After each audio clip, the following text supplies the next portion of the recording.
अस्सलामुअलैकुम viewers, this is Lubna Chaudhary. उम्मीद है आप सब लोग ठीक ठाक होंगे, खैर खैरियत से होंगे। आज मैं आपके लिए लेके आई हूँ मज़ेदार से मूली के पराठों की रेसिपी। बहुत ही सिंपल सी ये रेसिपी है। जब भी आपके घर में सालन या कोई भी चीज़ खाने को मौजूद ना हो और आपको समझ ना आ रहा हो कि फटाफट से क्या बना के खाएं, तो आप ये बना सकते हैं। बहुत ही आसान रेसिपी है और बहुत ही मज़ेदार बन के ये रेडी होते हैं। ये देखिए यहाँ पे अब मैं आपको पराठे को खोल के दिखाती हूँ। कितना मज़ेदार ये देखने में ही लग रहा है, बहुत ही मज़ेदार बन के रेडी होता है। आइए चलते हैं रेसिपी की तरफ। सबसे पहले मैंने इस साइज़ की एक मूली ले ली है, रेडिश जिसे हम कहते हैं। इसको हम छील लेंगे और अच्छे तरीके से कद्दूकश कर लेंगे। ये वाला कद्दूकश भी आप यूज़ कर सकते हैं। अगर मशीन आपके पास मौजूद है उसमें कद्दूकश कर लें, जैसे आपको ईजी लगे। इसको हम पहले छील के अच्छे तरीके से इसको कद्दूकश कर लेंगे। इस साइज़ की मूली के साथ मैं 2 पराठे बना के रेडी करूँगी। उसी हिसाब से मैं आपको चीज़ों की क्वांटिटी भी बताऊँगी जो इसके अंदर ऐड होनी है। आपने अपने हिसाब से एडजस्ट कर लेनी है अगर आप ज़्यादा करेंगे। अच्छे तरीके से मूली हमारी कद्दूकश हो चुकी है। अब हम इसको हाथ में लेके अच्छे तरीके से स्क्वीज़ कर लेंगे और सारा पानी इसमें से रिमूव कर देंगे। ये पार्ट आपने लाजमी करना है, इसको बिल्कुल भी स्किप नहीं करना। अगर ऐसे ही पानी वाली जो ये मूली है ये आप पराठों के अंदर ऐड करेंगे तो वो सही नहीं बनेंगे। पानी मौजूद होने की वजह से हमारा पराठा जो है वो सही नहीं बनेगा, टूटना स्टार्ट हो जाएगा। इसलिए ये स्टेप बहुत ज़्यादा इम्पोर्टेंट है। अच्छे तरीके से आपने पानी निकाल देना है। पानी आप पी भी सकते हैं, ये वाला स्टमक के लिए अच्छा होता है। अब सबसे पहले हम यहाँ पे सब्ज़ मिर्च ऐड करेंगे। आपने बिल्कुल बारीक बारीक काट के ये इसके अंदर ऐड करनी है। ज़रा सी भी ये मोटी हुई तो फिर पराठा हमारा फट सकता है। इसके बाद धनिया खुशबू पर्पज़ के लिए और अच्छा दिखने के लिए हम इसके अंदर ऐड करेंगे हस्बे ज़ायका जितना आप ऐड करना चाहें। 1/3 टीस्पून हम नमक ऐड करेंगे, चाय का चम्मच। आधा चाय का चम्मच हम इसके अंदर कुटी हुई लाल मिर्च ऐड करेंगे। पिसी हुई भी आप ऐड कर सकते हैं, लेकिन कुटी हुई लाल मिर्च ज़्यादा अच्छा टेस्ट देती है। इसके बाद सबसे इम्पोर्टेंट स्टेप 1/3 टीस्पून ही हमने इसके अंदर अजवाइन ऐड करनी है। अजवाइन एक तो खुशबू का काम करेगी और दूसरा ये हाजमे के लिए भी बेहतरीन होती है। अब इसको अच्छे तरीके से हम मिक्स कर लेंगे। सारी चीज़ें आपने मिक्स करके यकजान कर लेनी है। इसके बाद हम इसके अंदर नमक की क्वांटिटी और मिर्चों की चेक करेंगे। अगर आपको नमक कम लगे तो आप इस स्टेज पे दोबारा ऐड कर सकते हैं। पहले स्टार्टिंग पे ही आपने बहुत ज़्यादा नमक नहीं ऐड कर देना। देखिए बिल्कुल भी इसके अंदर कोई भी हमें पानी अब नज़र नहीं आ रहा। इसी तरीके से आपने भी अपना मटेरियल तैयार करना है। अब हम चलते हैं अगले स्टेप की तरफ। यहाँ पे पहले हम छोटे छोटे साइज़ के 2 पेड़े बना लेंगे। क्वांटिटी आपको मैं दिखाती हूँ। बिल्कुल इतनी सी क्वांटिटी आपने लेनी है आटे की और इसका पेड़ा बना लेना है। आप चाहें तो एक बड़े साइज़ का पेड़ा भी लेके उसके अंदर भी मटेरियल फिल कर सकते हैं। इस साइज़ का पेड़ा है, दोनों ही हम बना के रेडी कर लेंगे। देखिए कुछ इस शेप के ये होने चाहिए, मतलब इतनी क्वांटिटी इनकी होनी चाहिए।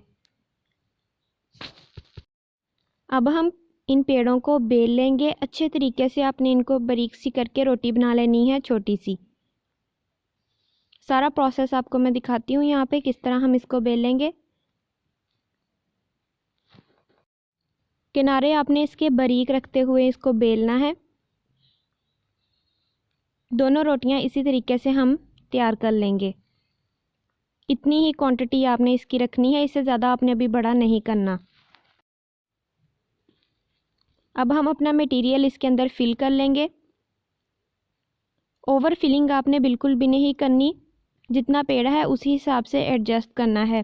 देखिए 2 से 3 टेबलस्पून ही इसके अंदर मैंने ऐड किए हैं। इसके बाद आप इसको हाथ से अच्छे तरीके से एडजस्ट कर लेंगे। हाथ के साथ अच्छे तरीके से आपने सारा इसको सेट कर लेना है। अब इस पराठे के अंदर भी हमने ऑयल, घी या मक्खन, कोई भी चीज़ आपके पास मौजूद है वो आप ऐड कर सकते हैं। मैंने यहाँ पे मक्खन ऐड किया है। तकरीबन 1 टेबलस्पून हम इसके अंदर ऐड करेंगे। ये हमारे पराठे को मज़ीद क्रिस्पी कर देगा।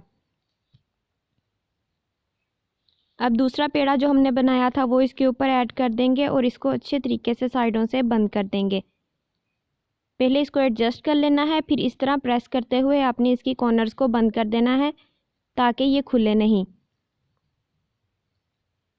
अब इस तरह सारी जगह से आप इसको प्रेस कर देंगे। दोनों साइडों से आपने इसी तरीके से ये प्रोसेस करना है। दूसरी साइड से भी इस तरह पलटने के बाद किनारे इसके अच्छे तरीके से बंद कर देने हैं। अब इसको हम खुश्क आटा लगाएंगे और दोबारा बेल लेंगे। साइडों पे आपने इसके ज़्यादा फोकस करना है, किनारे आपने इसके बारीक बेलने हैं, बहुत ज़्यादा भी नहीं आपने इसको बेल लेना। अब सबसे पहले हम जो तवा है इसको ग्रीस कर लेंगे ऑयल के साथ या घी के साथ, आपने जिस भी चीज़ में इसको बनाना है। इसके बाद हम अपना पराठा यानी कि रोटी इसके ऊपर ऐड कर देंगे। 15 से 20 सेकंड के लिए आपने एक साइड पे इसको पकाना है। इसके बाद साइड को चेंज कर देना है। अब इस साइड पे हम ऑयल लगाएंगे। इसी तरह इस साइड से पकाने के बाद साइड पलट देंगे और दूसरी साइड पे भी दोबारा ऑयल लगाएंगे। जितना ज़्यादा आपको क्रिस्पी चाहिए उतना ही ज़्यादा आप इस पे ऑयल लगाइएगा।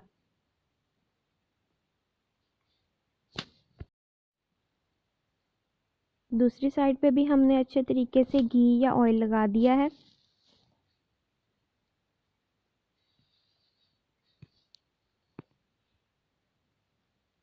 अगर देखिए आपने इसको क्रिस्पी बनाना है तो ये वाला स्टेप अब आपने इसको फॉलो करना है। इस तरीके से आपने रोटी को घुमाते रहना है तो ये क्रिस्पी बनके तैयार होगी। 2 से 3 मिनट रोटी को पकने में लगेंगे। इसके बाद आपने इस तरह ये वाला प्रोसेस करना है। इसको क्रिस्पी बनाने के लिए तेज़ आंच पे हम करेंगे। रोटी को आप कंटिन्यूसली घुमाते जाओगे और क्रिस्पी आपका पराठा बनके रेडी होगा। मज़ेदार सा हमारा पराठा बनके रेडी हो चुका है। इसको आप अचार और चाय के साथ सर्व करें। बहुत ही मज़ेदार ये खाने में लगता है। ज़रूर इस रेसिपी को ट्राई कीजिएगा और अपना रिव्यू मेरे साथ कमेंट सेक्शन में शेयर कीजिएगा। मज़ीद इस तरह की वीडियोस के लिए चैनल को सब्सक्राइब कर दें और वीडियो को लाइक कर दें। चैनल को अपने फ्रेंड्स और फैमिली के साथ शेयर करना मत भूलिएगा। मिलते हैं फिर किसी और नई रेसिपी के साथ। Thanks for watching. अल्लाह हाफिज़।